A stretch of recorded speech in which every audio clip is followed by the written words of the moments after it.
Just reading over the statement that's on the poster.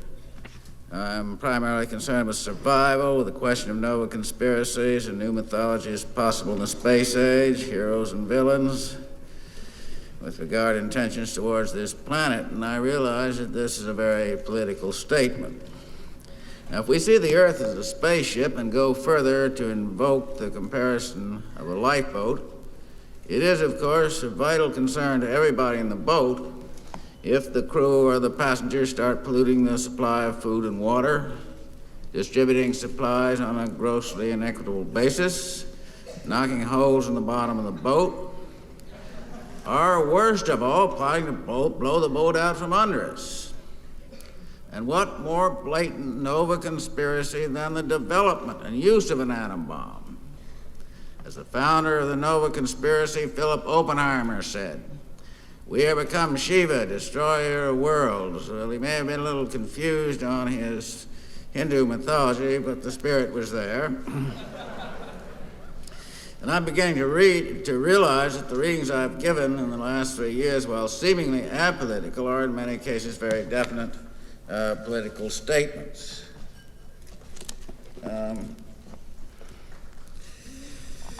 Roosevelt, after inauguration, and this piece was written almost 20 years ago, appears in retrospect as designed to devalue the whole image of the presidency, a devaluation which was consummated at Watergate.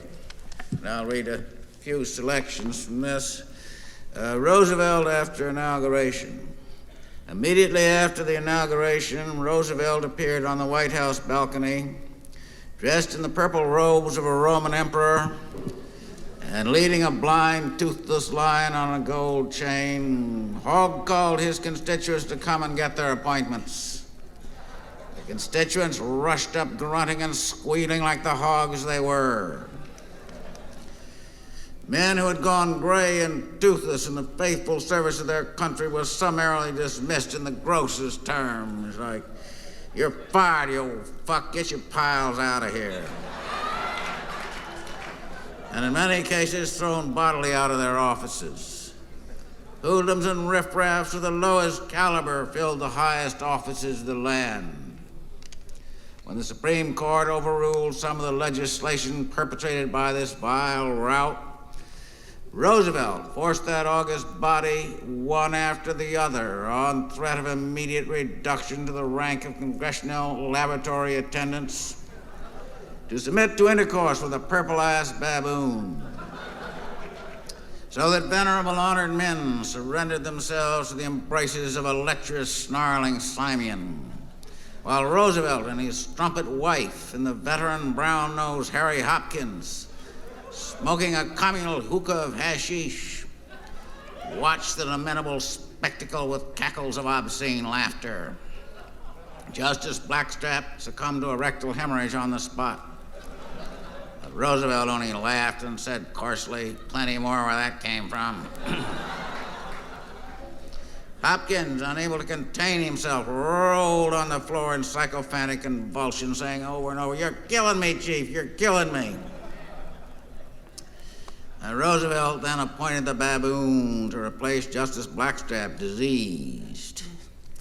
So henceforth, the proceedings of the court were carried on with a screeching Simeon, shitting and pissing and masturbating on the table, and not infrequently leaping on one of the justices and tearing him to shreds. "He's entering a vote of dissent," Roosevelt would say with an evil chuckle. The vacancies so created were invariably filled by Simeons, so that in the course of time, the Supreme Court came to consist of 9 purple-ass baboons. And Roosevelt, claiming to be the only one able to interpret their decisions, thus gained control of the highest tribunal in the land. Then Roosevelt gave himself over to such vile and unrestrained conduct as is shameful to speak of. He instituted a series of contests designed to promulgate the lowest acts and instincts of which the human species is capable. There was a most unsavory act contest, a cheapest trick contest, molested child week, Turn in your best friend week, professional stool pigeons disqualified, and the coveted title of all-around vilest man of the year. Roosevelt was convulsed with such hate for the species as it is that he wished to degrade it beyond recognition. I'll make that cocksuckers glad to mutate, he would say, looking off into space as if seeking new frontiers of depravity. So let us all scan the horizons for new frontiers of depravity. This is the space age, and we are here to go. Yeah.